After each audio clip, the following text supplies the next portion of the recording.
Bismillahirrahmanirrahim. Assalamualaikum warahmatullahi wabarakatuh. Salam sejahtera bagi kita semua. Yang saya hormati Bapak Kepala Dinas Bud Parpora Kabupaten Cirebon. Yang saya hormati Bapak Kepala Bidang Pemuda pada Disbud Parpora Kabupaten Cirebon beserta jajarannya. Yang saya hormati Ketua Purna Paskibra Indonesia Kabupaten Cirebon beserta anggota. Yang saya hormati dan saya banggakan adik-adik peserta di Klatsar tingkat SMA, SMK, MA se-Kabupaten Cirebon tahun 2021 yang saya banggakan. Pertama-tama marilah kita panjatkan puji dan syukur kehadirat Allah Subhanahu wa Ta'ala bahwasanya pada hari ini kita bisa melaksanakan tahapan kegiatan di Klatsar, yaitu dengan penyampaian materi.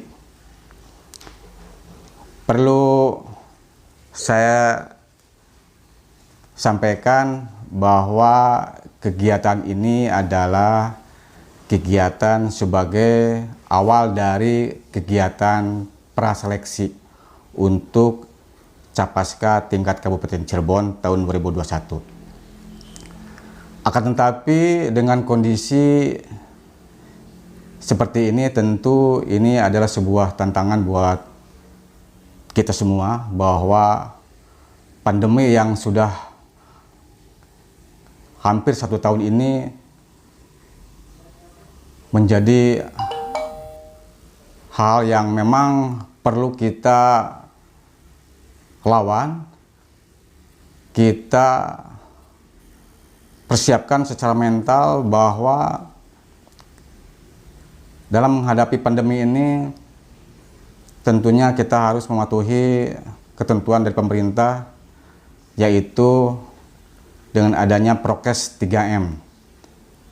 Yang pertama, kita harus selalu memakai masker, kemudian kita selalu mencuci tangan dengan air yang mengalir, dan yang ketiga kita menghindari kerumunan.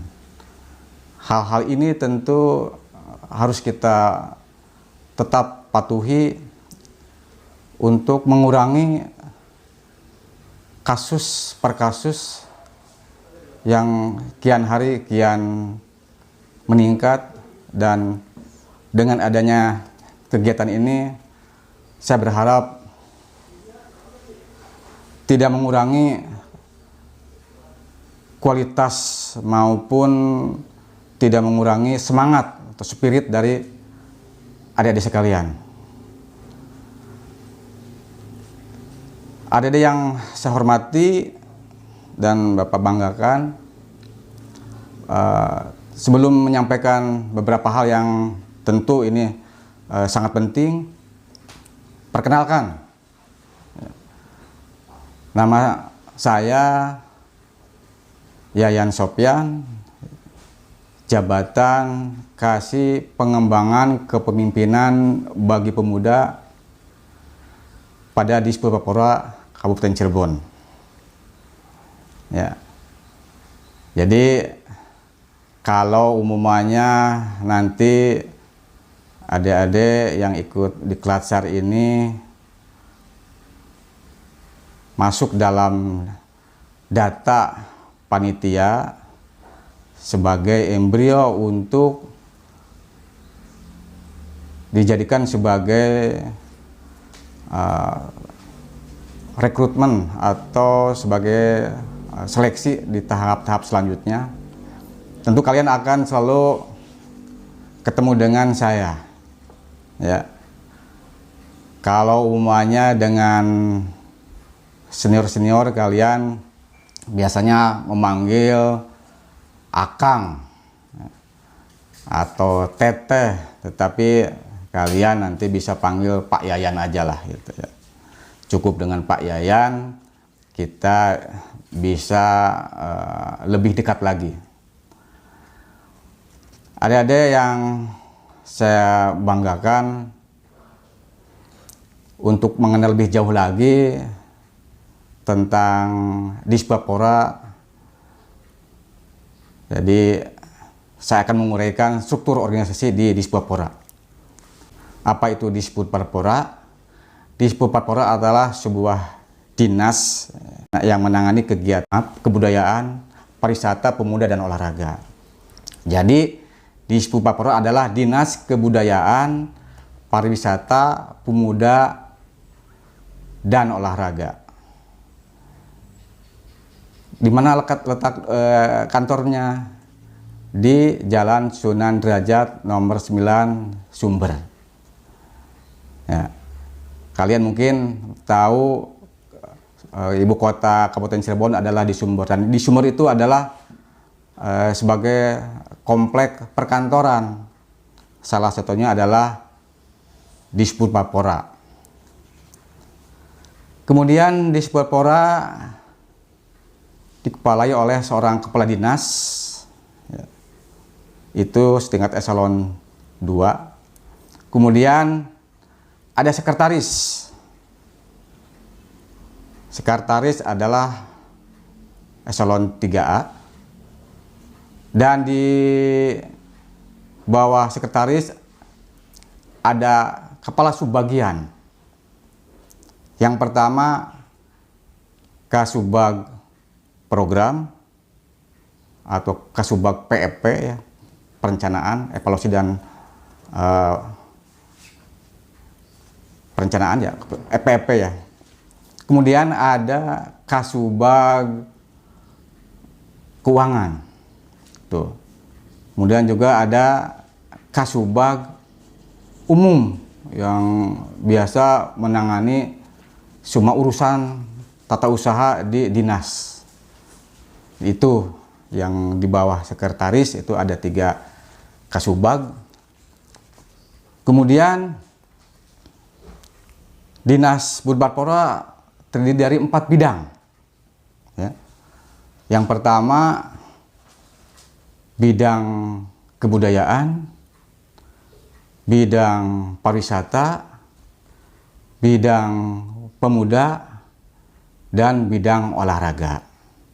Di bidang kebudayaan itu dikepalai oleh seorang pejabat eselon 3B, yaitu Kabid Kebudayaan. Dan di bawah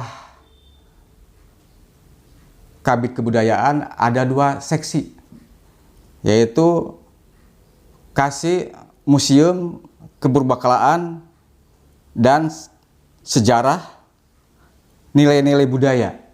Itu. Kemudian ada Kasih Kesenian. Jadi bidang kebudayaan ada dua seksi, seksi Museum Kepurbakalaan, Sejarah, dan Nilai Budaya. Kemudian ada Kasih Kesenian. Kemudian selanjutnya ada Kabid Pariwisata. Ya. Kabid Pariwisata terdiri dari 2 seksi yang dikepalai oleh seorang kepala seksi, yaitu Kasih Destinasi Wisata dan Kasih Jasa dan Promosi Pariwisata. Itu. Kemudian yang ketiga Kabid Pemuda. Kabid Pemuda membawahi 2 seksi, yaitu seksi atau Kasih Pengembangan Kepemimpinan Pemuda dan Kasih Pemberdayaan Pemuda. Kemudian yang keempat yaitu Kabid Olahraga. Kabid Olahraga membawahi 2 seksi juga, yaitu Kasih Sapras dan Pemasalan Olahraga dan Kasih Prestasi Olahraga. Itu. Jadi Dispapora terdiri dari 4 bidang, ya. Saya ulangi: bidang kebudayaan, bidang pariwisata, bidang pemuda, dan bidang olahraga yang membawahi masing-masing 2 seksi gitu. Baik, adik-adik yang saya hormati dan saya banggakan, kita langsung ke program atau langsung ke kegiatan-kegiatan apa saja yang ada di bidang pemuda. Kenapa saya sekarang hanya mengulas bidang pemuda? Karena tentu ini sangat erat kaitannya dengan kegiatan Diklat-SAR.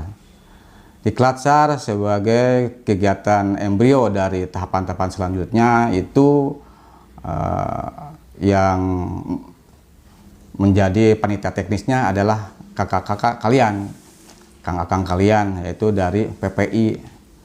Jadi PPI itu sebagai mitra Dinas Purparpora. Jadi untuk kaitannya dengan teknis, kegiatan-kegiatan ini kami dari Dinas Purparpora bermitra dengan PPI.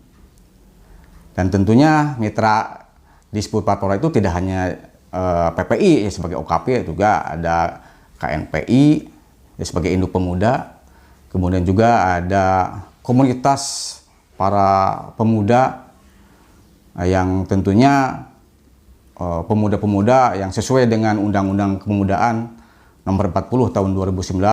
Kisaran usianya itu sesuai dengan Undang-Undang 16 sampai 30 tahun. Ini ya. Jadi kalau kalian yang sekarang mengikuti kegiatan Diklat-SAR itu sangat sesuai gitu, karena memang itu adalah ranah kami, ranah Dinas Purparpora sebagai pembinanya. Kemudian juga dasar dari penyelenggaraan kepemudaan itu juga ada Peraturan Pemerintah Republik Indonesia Nomor 4 Tahun 2011 tentang pengembangan pemuda, kewirausahaan dan kepeloporan pemuda dan Sapras. Nah ini, jadi umumnya ada kegiatan-kegiatan yang kaitan dengan kepeloporan, dengan kewirausahaan, jelas kita punya dasar hukumnya gitu. Apa saja sih kegiatan-kegiatan yang akan dilaksanakan pada tahun 2021 di Purparpora, khususnya di bidang pemuda? Yang pertama adalah kegiatan seleksi dan diklat Paskibraka tahun 2021 tingkat Kabupaten Cirebon. Jadi nanti setelah kegiatan Diklat-SAR ini kalian akan terus dipantau, akan menjadi sebuah data kami untuk dijadikan dasar rekrutmen kegiatan seleksi nanti. Jadi seleksi untuk kegiatan tahun 2021 insya Allah barangkali nanti akan kita laksanakan pasca Lebaran lah, mungkin sekitar bulan Mei. Dan dengan kondisi yang masih belum jelas ini, tentu kita juga tidak bisa begitu saja langsung melaksanakan kegiatan teknis, tetapi kita punya rujukan atau punya acuan ke tingkat pusat. Nanti surat dari pusat sebagai pedoman akan turun ke tingkat daerah, ke provinsi, kemudian provinsi akan menyampaikan pedoman itu ke tingkat kabupaten kota. Nah, itu dasar sebagai pelaksanaan kegiatan kita nanti.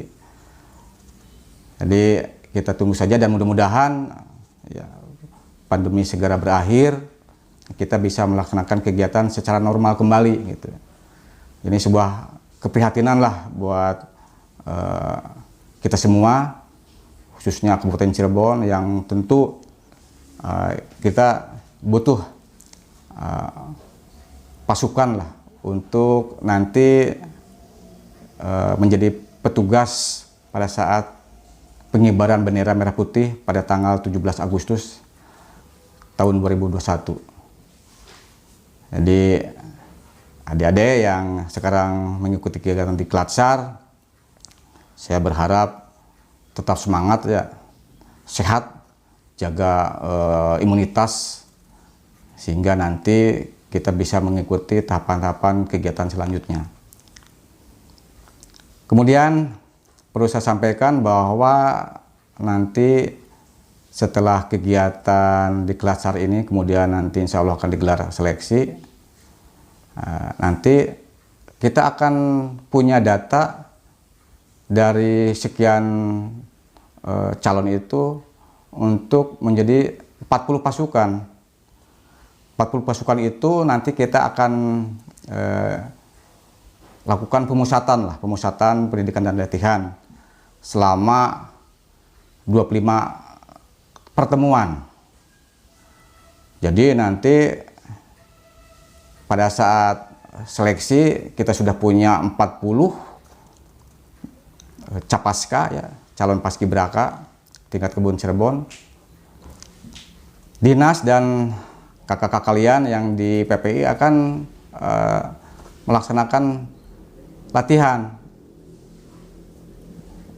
dan latihan itu selama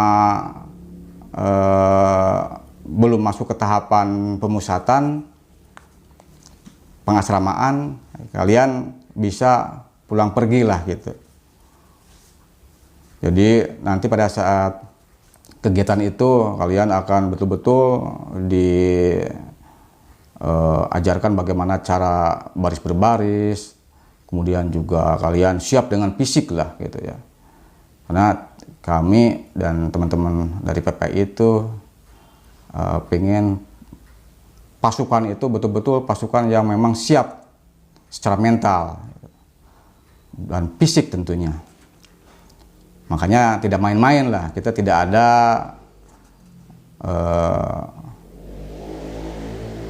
capaska yang hanya sekedar ikut lah atau ada subjektivitas, tidak.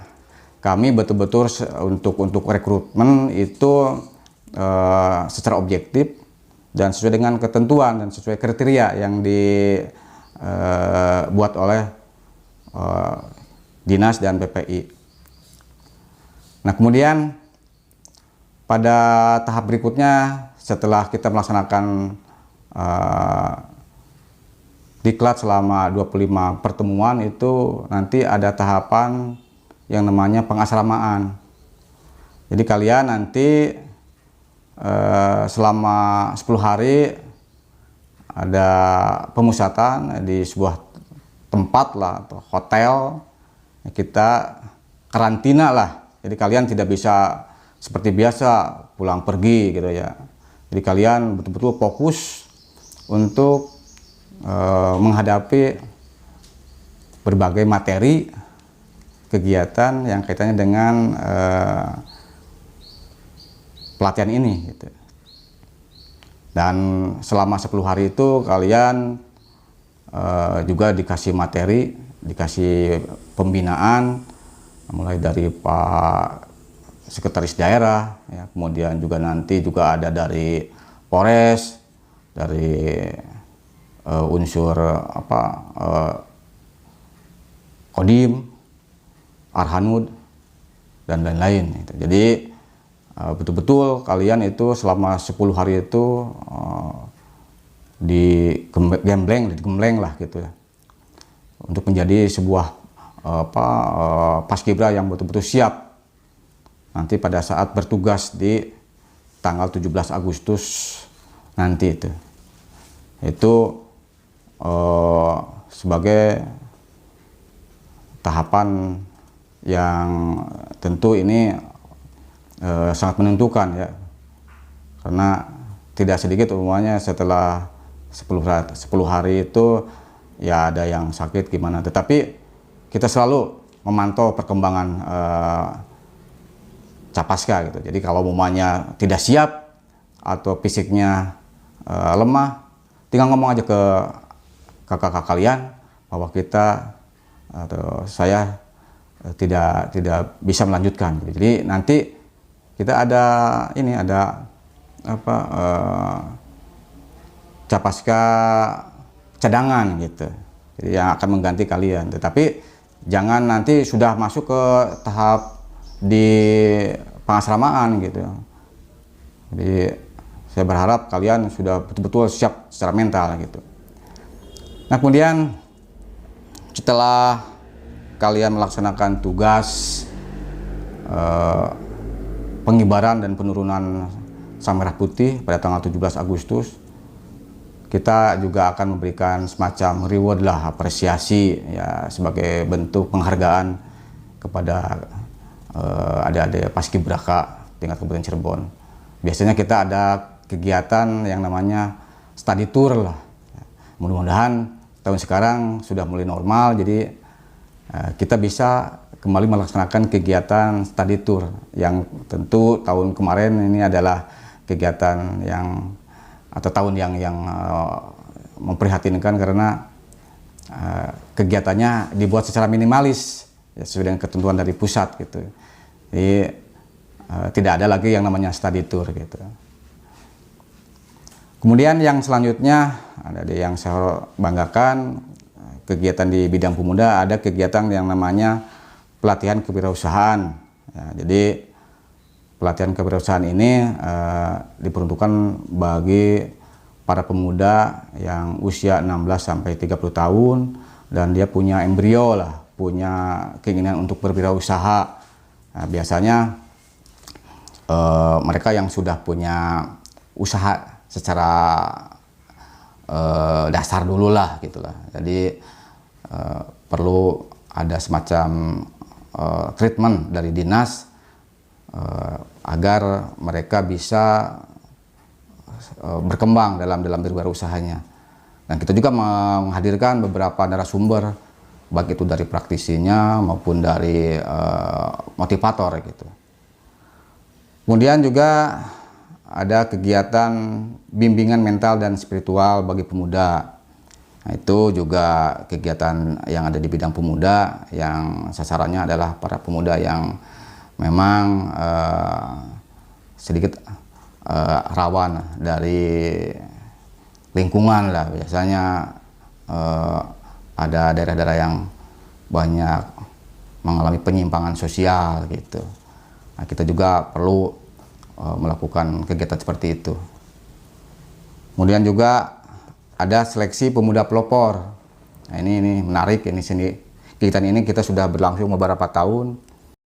Dan kegiatan ini akan melahirkan para pemuda yang memiliki inovasi lah gitu ya.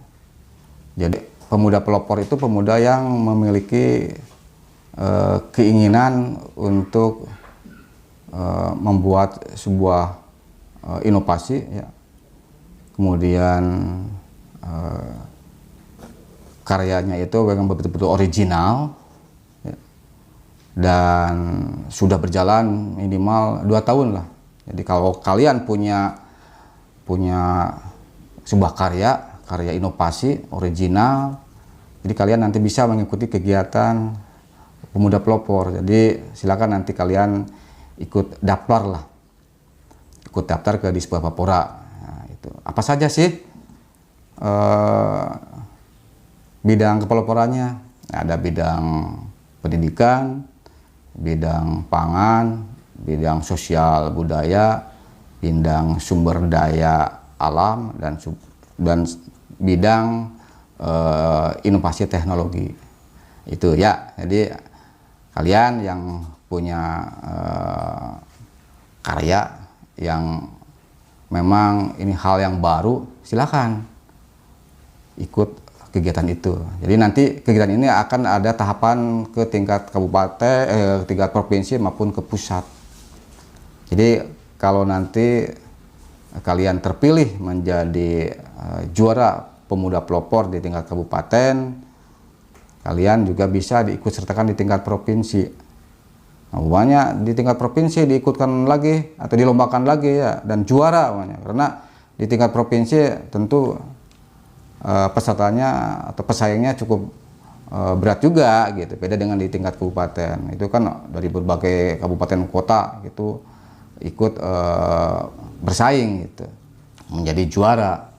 Nah, nanti setelah terpilih menjadi juara tingkat provinsi, nanti akan diikut sertakan di tingkat nasional. Ini adalah sebuah kebanggaan kalau umumnya kalian bisa menjadi juara pemuda pelopor. Tahun kemarin juga meskipun kondisi pandemi, Kabupaten Cirebon sudah melahirkan juara pemuda pelopor tingkat nasional kedua, ya. Jadi juara kedua tingkat nasional di bidang inovasi teknologi atas nama Nana Sujana, itu dari Kecamatan Suranenggala. Itu jadi ini sebagai motivasi buat kalian yang memang punya keinginan, punya karya inovasi, silakan bisa mengikuti kegiatan itu, ya. Kemudian selanjutnya di bidang pemuda pun ada kegiatan yang ini rutin tiap tahun kita laksanakan. Nah, kalau normal ya, yaitu pameran prestasi hasil karya pemuda. Ya, jadi pelaksananya itu di momentum Hari Sumpah Pemuda tanggal 28 Oktober. Jadi kita akan mengundang teman-teman pemuda yang punya karya di berbagai bidang lah. Ada yang bidang pangan, bidang teknologi, kemudian lukisan, kerajinan, dan lain-lain. Ya, makanya ada kegiatan kewirausahaan itu nanti si produknya itu, produk dari kewirausahaan atau dari kepeloporan itu nanti akan dipamerkan pada momen itu, pada momen pameran. Jadi berantai lah, gitulah, berantai. Kemudian juga di bidang pemuda itu ada kegiatan hari ulang tahun Pramuka. Ya, itu biasanya di bulan Agustus. Kenapa Pramuka ada di bidang pemuda? Karena Pramuka itu juga menjadi mitra di Dispora gitu. Jadi ini ada kewajiban kami dari Dispora untuk bersinergi lah dengan Kewarja Pramuka untuk melaksanakan kegiatan-kegiatan kepemudaan, khususnya di Pramuka. Kemudian juga ada pelatihan tingkat dasar Pramuka. Ini juga bagian dari kegiatan dari kami yang kerjasama dengan Kewarja Pramuka Kabupaten Cirebon. Selain itu juga ada kegiatan-kegiatan yang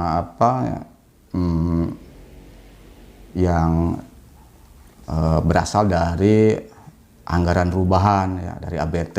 Ya, mudah-mudahan karena tahun 2021 juga ada Muscab PPI, insya Allah kegiatan ini itu juga kita support lah dari dana ABT, dan dari teman-teman PPI juga sudah komunikasi dengan kami secara teknis, insya Allah bisa digelar mungkin di triwulan terakhir lah, triwulan keempat. Kemudian juga ada kegiatan yang nanti kerjasama dengan teman-teman KNPI di Rubahan itu. Barangkali itu yang bisa saya sampaikan yang kaitan dengan kegiatan-kegiatan kepemudaan, dan mudah-mudahan kalian yang mengikuti kegiatan di Klacar ini bisa mengikuti secara baik, patuhi ketentuan yang dibuat oleh PPI, oleh panitia, dan kalian tetap semangat sehingga kalian bisa mengikuti kegiatan ini dengan baik dan lancar. Kemudian sekali lagi pesan saya, kalian tetap patuhi protokol kesehatan, ya, selalu menggunakan masker, kemudian mencuci tangan dengan air mengalir, kemudian juga menjauhi kerumunan. Itu yang bisa saya sampaikan, kurang lebihnya mohon maaf. Saya akhiri, wabillahi taufiq wal hidayah. Wassalamualaikum warahmatullahi wabarakatuh.